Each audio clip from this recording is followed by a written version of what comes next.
예수가 마지막 숨을 거두던 바로 그 순간 초자연적인 일이 벌어졌습니다.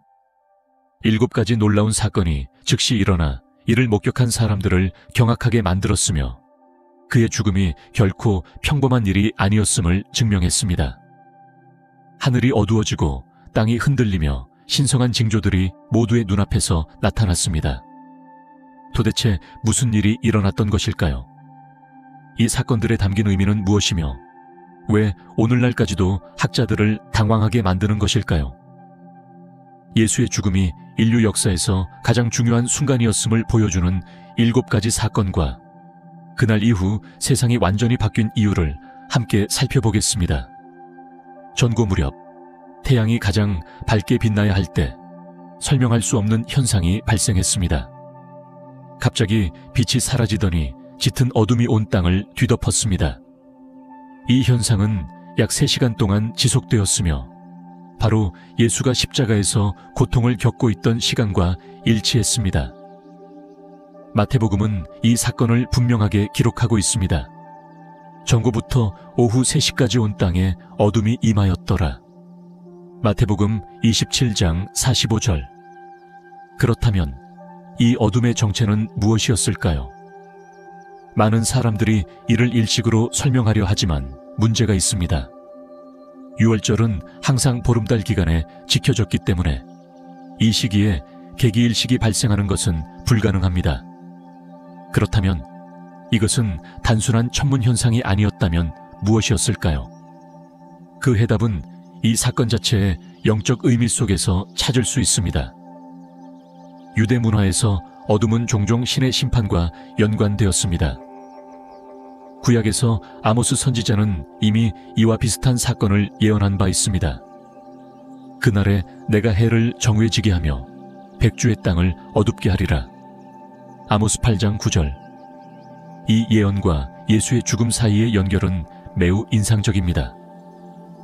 이 어둠은 단순한 징조가 아니라 예수께서 인간의 죄를 짊어지셨을 때 임한 신의 심판을 보여주는 상징적인 사건이었습니다. 그날 예루살렘에 있었다고 상상해 보십시오. 갑자기 태양이 사라지고 온 땅이 어둠에 휩싸였습니다. 사람들은 두려움에 빠졌을 것이며 무슨 일이 벌어지는지 이해하지 못했을 것입니다. 실제로 유대 탈무드, 랍비 전승을 기록한 문헌에는 예수의 십자가 처형식이 즈음에 이례적인 어둠이 나타났다는 언급이 있습니다. 이는 이 현상이 단순한 신화나 기독교 내부의 기록이 아니라 예수의 반대자들조차 인정했던 역사적 사건일 가능성을 시사합니다. 예수께서는 마지막 숨을 거두시기 직전 이렇게 외치셨습니다. 나의 하나님, 나의 하나님, 어찌하여 나를 버리셨나이까? 마태복음 27장 46절. 이 외침은 메시아적 예언으로 알려진 시편 22편의 말씀과 일치합니다. 이 순간 하나님 아버지는 세상에 예수께서 감당하신 죄의 무게를 보여주셨던 것입니다. 그 3시간의 어둠이 지나간 후 더욱 놀라운 일이 벌어졌습니다. 예루살렘 성전에서 부인할 수 없는 신성한 징조가 나타난 것입니다. 바로 예수께서 숨을 거두시는 그 순간 예루살렘 성전 안에서 제사장들을 경악하게 만든 일이 발생했습니다. 지성소와 성전의 나머지 부분을 가로막고 있던 휘장이 위에서부터 아래까지 찢어진 것입니다. 이 휘장은 단순한 천 조각이 아니었습니다. 높이가 약 18m에 달하며 매우 단단한 천으로 촘촘하게 짜인 두꺼운 막이었습니다. 사람이 손으로 찢는 것은 불가능했으며 그것이 한순간에 위에서부터 아래로 찢어졌다는 것은 엄청난 신적 능력이 개입했다는 증거입니다. 성경은 이 사건을 분명히 기록하고 있습니다. 이에 성소의 휘장이 위에서 아래까지 찢어져 둘이 되고 마태복음 27장 51절. 여기서 위에서 아래까지 찢어졌다는 표현이 매우 중요한 의미를 갖습니다. 만약 아래에서 위로 찢어졌다면 누군가가 직접 그것을 찢었을 가능성이 제기될 수 있었습니다. 하지만 위에서부터 아래까지 찢어진 것은 하나님께서 친히 하신 일임을 보여줍니다. 그렇다면 이것이 의미하는 바는 무엇일까요? 구약에서 성전은 하나님께서 그의 백성 가운데 거하시는 장소였습니다. 그리고 성전의 가장 중심부에는 지성소가 있었습니다. 이곳에는 언약궤, 법궤가 보관되어 있었으며 그 거룩함이 너무나도 커서 오직 대제사장만이 1년에 단 한 번 속죄일 욤 키풀에 들어가 백성들의 죄를 위한 제사를 드릴 수 있었습니다. 즉, 휘장은 인간과 하나님 사이의 분리를 상징하는 것이었습니다. 죄로 인해 인간은 직접 하나님의 임재에 나아갈 수 없었기 때문입니다. 그러나 예수께서 죽으신 바로 그 순간, 그 분리가 끝이 난 것입니다. 찢어진 휘장은 예수 그리스도의 희생을 통해 이제 모든 사람이 직접 하나님께 나아갈 수 있게 되었음을 의미합니다. 더 이상 인간 대제사장이 백성을 대신해 중보할 필요가 없어졌습니다. 예수께서 완전하고 영원한 대제사장이 되셨기 때문입니다. 히브리서의 저자는 이 진리를 다음과 같이 확증합니다. 그러므로 형제들아, 우리가 예수의 피를 힘입어 성소에 들어갈 담력을 얻었나니 그 길은 우리를 위하여 휘장 가운데로 열어놓으신 새로운 살 길이요 휘장은 곧 그의 육체니라. 히브리서 10장 19, 10절. 이 순간 성전에 있던 제사장들에게 미친 충격을 상상해 보십시오. 그들은 평생 동안 휘장이 인간과 하나님의 경계를 나타내는 거룩한 장막이라고 믿어왔습니다. 그러나 그 경계가 그들 눈앞에서 갑자기 무너져 내렸습니다. 제사와 의식에 기초한 종교적 시스템이 끝나가고 있었습니다. 왜냐하면 완전한 희생이 이미 이루어졌기 때문입니다. 이것은 단순한 우연이 아니었습니다. 하나님께서 직접 그분의 임재로 가는 길이 모든 사람에게 열렸음을 선포하신 강력한 신호였습니다. 그러나 이것만이 유일한 초자연적 사건은 아니었습니다. 휘장이 찢어지는 순간 땅이 강하게 흔들리기 시작했습니다. 예수께서 마지막 숨을 거두신 바로 그때 강력한 지진이 땅을 뒤흔들었습니다. 마태복음은 이 사건을 다음과 같이 기록하고 있습니다. 땅이 진동하며 바위가 터지고. 마태복음 27장 51절. 이 지진은 단순한 자연현상이 아니라 모든 사람들을 공포에 빠뜨린 신적 징조였습니다. 예루살렘은 과거에도 지진을 경험한 적이 있었지만 이날의 지진은 달랐습니다. 이것은 예수의 죽음과 정확히 일치하는 순간에 일어났으며 그 강도가 너무 커서 바위를 쪼개고 도시의 일부를 무너뜨렸으며 더욱 놀라운 일을 일으켰습니다. 그것은 바로 무덤이 열렸다는 것입니다. 그 충격은 너무나도 강렬해서 전쟁의 잔혹함에 익숙했던 로마 군인들조차 두려움에 사로잡혔습니다. 구약에서 지진은 종종 하나님의 임재와 심판을 상징했습니다. 하나님께서 시내 산에서 모세에게 율법을 주실 때 산이 크게 흔들렸습니다. 온 시내 산이 크게 진동하니라. 출애굽기 19장 18절.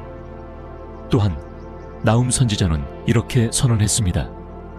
그 앞에서 산들이 진동하며 언덕들이 녹아내리고 그의 임재 앞에 땅과 세계와 그 안에 사는 모든 것들이 떨리느니라. 나훔 1장 5절. 이제 예수께서 숨을 거두신 바로 그 순간 땅이 다시 한번 신적 개입에 반응한 것입니다. 이 지진은 단순한 자연현상이 아니라 구약의 옛 체계가 흔들리고 있음을 알리는 강력한 징조였습니다. 구약의 성전과 제사 제도가 끝나고 새로운 언약이 시작되었음을 의미합니다. 율법과 의식적 규례로 이어지던 구원의 길이 이제 예수 그리스도의 피로 완성된 은혜의 길로 바뀌었음을 보여줍니다. 영적 세계에서 엄청난 일이 일어났으며 그 충격이 창조 세계에까지 영향을 미쳤습니다. 그리고 이 지진은 예수의 죽음이 패배가 아니라 승리였음을 선포하는 신호이기도 했습니다. 땅이 흔들린 것은 단순히 그리스도의 고통에 대한 반응이 아니라 앞으로 다가올 사건을 예고하는 선포였습니다. 3일 후 또 하나의 지진이 기록될 것입니다. 그때는 바로 부활의 순간이었습니다. 그 당시 예루살렘에 있었다고 상상해 보십시오. 하늘이 어두워지고 성전의 휘장이 찢어지고 갑자기 땅이 요동치기 시작합니다. 집들이 흔들리고 바위가 갈라지며 사람들은 두려움에 휩싸입니다. 이 장면을 목격한 사람들, 특히 예수를 정죄했던 종교 지도자들에게는 더 이상 이 사건을 부인할 수 없는 순간이었을 것입니다. 그러나 그날 일어난 초자연적인 사건은 이것이 전부가 아니었습니다. 무덤이 열리고 죽은 자들이 다시 살아났습니다. 갑작스러운 어둠, 찢어진 휘장, 그리고 지진이 이미 충격적인 일이었다면 그 다음에 벌어진 일은 더욱 놀라운 사건이었습니다. 성경은 예수가 숨을 거두는 순간 무덤들이 열리고 많은 죽은 자들이 다시 살아났다고 기록하고 있습니다. 마태복음은 이를 다음과 같이 묘사합니다. 무덤들이 열리며 자던 성도의 몸이 많이 일어나되 예수의 부활 후에 그들이 무덤에서 나와 거룩한 성에 들어가 많은 사람에게 나타나니라. 마태복음 27장 52에서 53절. 이 사건은 그날 일어난 가장 신비로운 일 중 하나였습니다. 하지만 몇 가지 중요한 질문을 던질 필요가 있다. 누가 다시 살아났는가? 그들은 어떻게 부활했는가? 이 기적이 가지는 의미는 무엇인가? 먼저 이들은 단순한 죽은 자들이 아니었습니다. 성경은 그들을 거룩한 자들이라고 기록하고 있습니다. 즉, 이들은 하나님 앞에서 신실하게 살았던 사람들이며 구약시대에 하나님의 은혜 가운데 살았던 성도들이었을 가능성이 큽니다. 그들의 무덤이 열렸다는 것은 단순한 육체적 부활을 넘어 영적 차원에서 더 큰 일이 일어나고 있음을 나타냅니다. 바로 예수가 죽음을 이기시는 승리가 이미 시작되었음을 보여주는 것입니다. 이 사건은 예수가 전에 하셨던 말씀을 그대로 이루고 있습니다.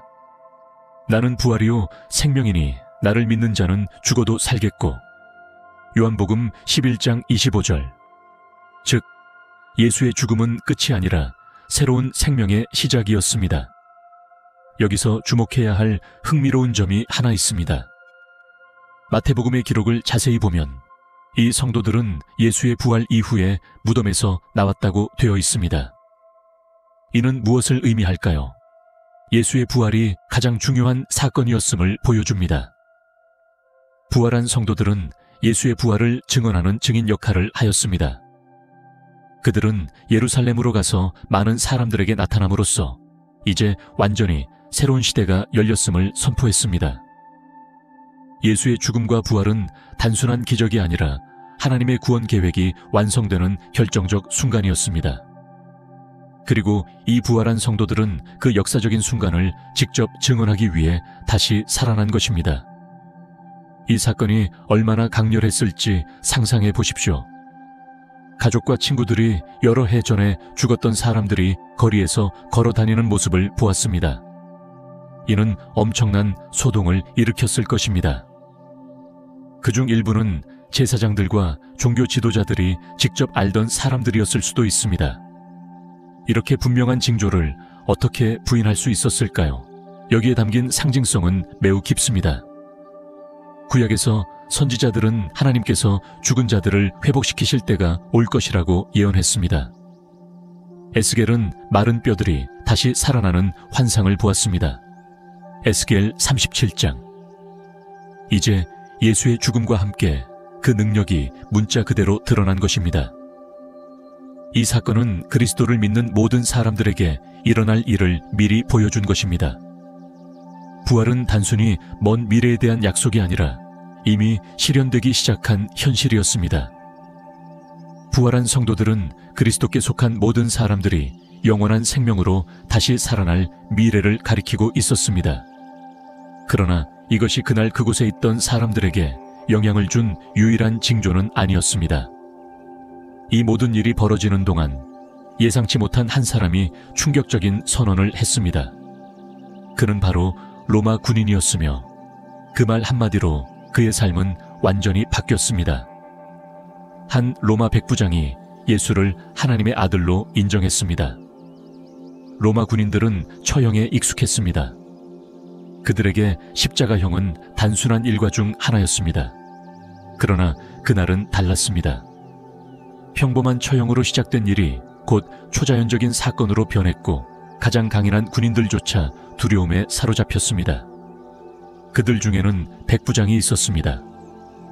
백부장은 약 100명의 군인을 지휘하는 장교로 예수의 재판부터 십자가형에 이르기까지 모든 과정을 감독했습니다.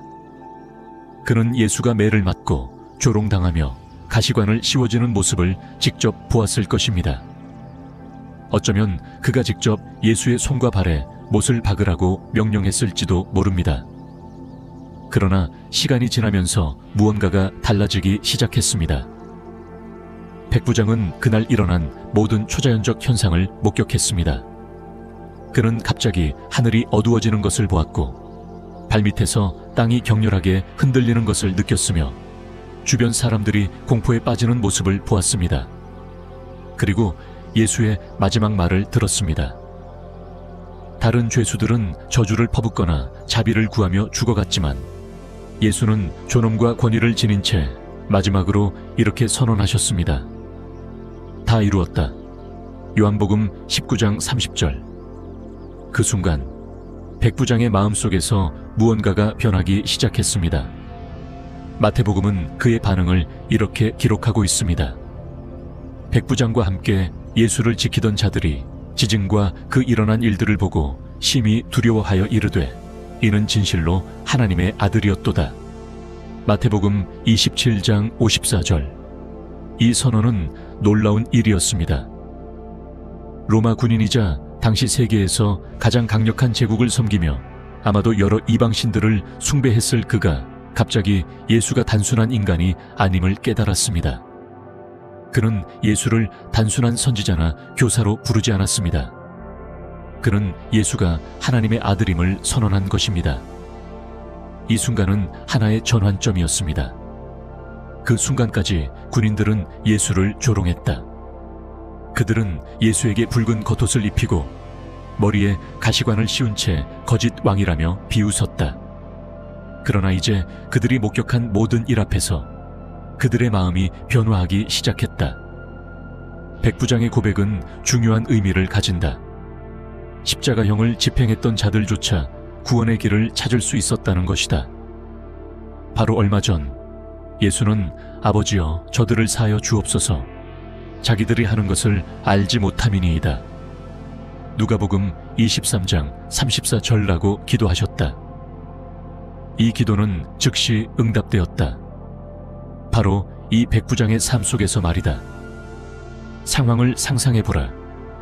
전쟁과 처형에 익숙한 한 로마 장교가 이제는 두려움과 경외심으로 십자가를 바라보고 있다. 그의 강팍했던 마음이 무너졌다. 그는 직접 자신의 눈으로 예수가 단순한 범죄자가 아니라는 것을 깨달았다. 예수는 자신이 주장한 그대로의 분이었다. 그러나 이 사건은 단순히 군인들에게만 영향을 미친 것이 아니었다. 예수의 죽음은 군인들뿐만 아니라 그를 조롱하던 군중들에게도 강한 인상을 남겼다. 그날 아침 예루살렘은 축제 분위기였다. 유월절을 기념하기 위해 각 지역에서 순례자들이 모여 있었다. 그러나 이 축제 한가운데서 예수의 십자가형이라는 또 다른 사건이 벌어지고 있었다. 많은 사람들이 이 장면을 보기 위해 몰려들었다. 어떤 이들은 단순한 호기심으로, 어떤 이들은 조롱하기 위해, 그리고 또 다른 일부는 슬픔 속에서 지켜보았다. 제자들과 어머니 마리아처럼 예수를 사랑했던 이들은 그를 바라보며 깊은 고통에 빠져 있었다. 예수가 십자가에 매달려 있던 몇 시간 동안 군중들은 그를 조롱했다. 사람들은 네가 하나님의 아들이라면 십자가에서 내려와 보라. 마태복음 27장 40절라고 외쳤다. 종교 지도자들은 예수를 처형시키는데 성공한 것을 기뻐하며 비웃었다. 그가 남은 구원하였으되 자기는 구원할 수 없도다. 마태복음 27장 42절. 그들에게 예수의 십자가형은 자신을 메시아라고 주장했던 한 남자의 최후처럼 보였다. 그러나 초자연적인 징조들이 나타나기 시작하자 조롱은 두려움으로 바뀌었다. 전구에 갑자기 찾아온 깊은 어둠, 그리고 온 도시를 흔든 강력한 지진. 성전에서는 휘장이 찢어졌고 심지어 무덤까지 열렸다. 분위기는 공포로 변했다. 누가는 십자가형이 끝난 후 군중들의 반응을 이렇게 묘사했다. 이를 구경하러 모인 무리도 그 된 일을 보고 다 가슴을 치며 돌아가고. 누가복음 23장 48절. 가슴을 친다는 표현은 깊은 후회와 고통의 상징이었다. 불과 몇 시간 전만 해도 그를 십자가에 못 박으라 고 외쳤던 그들이 이제는 두려움 속에 도망치고 있었다. 그들은 자신들이 생각했던 것보다 훨씬 더 엄청난 일이 벌어졌음을 깨닫기 시작했다. 후회의 감정이 스며들었지만 많은 이들에게는 이미 너무 늦은 순간이었다. 예수를 거부했던 사람들은 이제 자신들이 단순한 설교자를 상대했던 것이 아니라 하나님의 아들 그 자체와 마주하고 있었음을 깨닫기 시작했다. 그들은 부인할 수 없는 징조들을 목격했다. 그러나 그들이 이 깨달음을 어떻게 받아들일 것인가? 그날의 광경은 압도적이었다. 거리에는 혼란에 빠진 사람들이 뛰어다니고 울부짖으며 방금 자신들이 목격한 일을 이해하려 애쓰고 있었다. 일부 종교 지도자들은 질서를 유지하려 애썼다. 그러나 그들 역시 마음 깊은 곳에서 무언가 잘못되었다는 것을 느끼고 있었다. 그들은 혹시 예수를 정죄한 것이 실수였던 것인가? 예수의 죽음은 그들이 기대했던 평화를 가져오지 않았고 오히려 죄책감과 불안감을 불러일으켰다. 이 순간은 하나의 전환점이었다. 일부에게는 이것이 진정한 회개의 시작이 되어 그들을 그리스도를 향한 신앙으로 이끌었다. 나중에 오순절날 베드로가 바로 이 군중들에게 복음을 전했고 3,000명이 회심하는 역사적인 사건이 일어났다. 사도행전 2장 41절. 그러나 다른 이들에게는 이것이 놓쳐버린 기회가 되었다. 그들은 수많은 징조를 보고도 여전히 마음을 굳게 닫았다. 그렇다면 이 모든 징조를 무시한 종교 지도자들과 사람들은 어떻게 되었을까? 그날 내린 그들의 결정은 역사의 흐름을 어떻게 바꾸었을까? 그처럼 초자연적인 사건들이 일어났음에도 불구하고 모든 사람이 그 의미를 인정한 것은 아니었다. 일부 종교 지도자들, 군인들, 그리고 군중들 중 몇몇은 마음을 굳게 닫고 예수가 메시아라는 사실을 받아들이기를 거부했다. 그들은 하늘이 어두워지는 것을 보았고 지진을 직접 경험했으며 죽은 자들이 살아났다는 소식을 들었고 성전의 휘장이 찢어졌다는 사실도 알았다. 그러나 그럼에도 불구하고 그 징조들을 무시하기로 선택했다. 예수의 죽음을 모의했던 종교 지도자들은 불안했다. 성전은 종교적 권위의 상징이었으며 지진으로 인해 그 성전이 직접적인 타격을 입었다. 게다가 휘장이 찢어진 것은 성전의 역할이 영원히 변화했음을 분명하게 보여주는 사건이었다. 문제는 이를 인정하는 순간 그들이 하나님의 아들을 부당하게 정죄했다는 사실을 받아들여야 한다는 것이었다. 자신들의 지위와 명예를 지키기 위해 그들은 다른 전략을 선택했다. 진실을 은폐하는 것이었다. 십자가형 직후 경비병들이 예수의 부활을 보고했을 때 대제사장들은 군인들에게 돈을 주고 예수의 시신이 도둑 맞았다는 거짓 소문을 퍼뜨리도록 했다. 마태복음 28장 11절부터 15절까지. 이것은 그들이 얼마나 진리에 저항했는지를 보여주는 사건이었다. 그들은 명백한 증거가 눈앞에 있음에도 불구하고 끝까지 받아들이기를 거부했다. 그러나 예수를 인정하지 않은 것에는 결과가 따랐다. 십자가형이 있은 지 몇십 년 후인 서기 70년. 로마 군대가 예루살렘을 완전히 파괴했다. 성전은 불타 무너졌으며 이후 다시는 재건되지 않았다. 이 비극적인 사건은 예수께서 직접 하셨던 말씀을 예언적으로 성취한 것이었다. 너희가 이 모든 것을 보지 못하느냐? 내가 진실로 너희에게 이르노니 돌 하나도 돌 위에 남지 않고 다 무너지리라. 마태복음 24장 2절. 메시아를 거부했던 종교체제는 결국 비극적인 결말을 맞이했다. 십자가형을 집행했던 군인들 또한 서로 다른 운명을 맞이했다. 백부장처럼 예수를 하나님의 아들로 인정하고 삶이 변화되었을 가능성이 있는 자들도 있었다. 그러나 일부는 끝까지 마음을 닫은 채 자신들이 인류 역사상 가장 중요한 사건에 참여했음을 깨닫지 못한 채 살아갔다. 그렇다면 군중들은 어땠을까? 앞서 언급했듯이 어떤 이들은 진심으로 회개하고 이후 그리스도의 제자가 되었다. 그러나 또 다른 이들은 일상으로 돌아가 자신이 목격한 일을 잊기로 선택했다.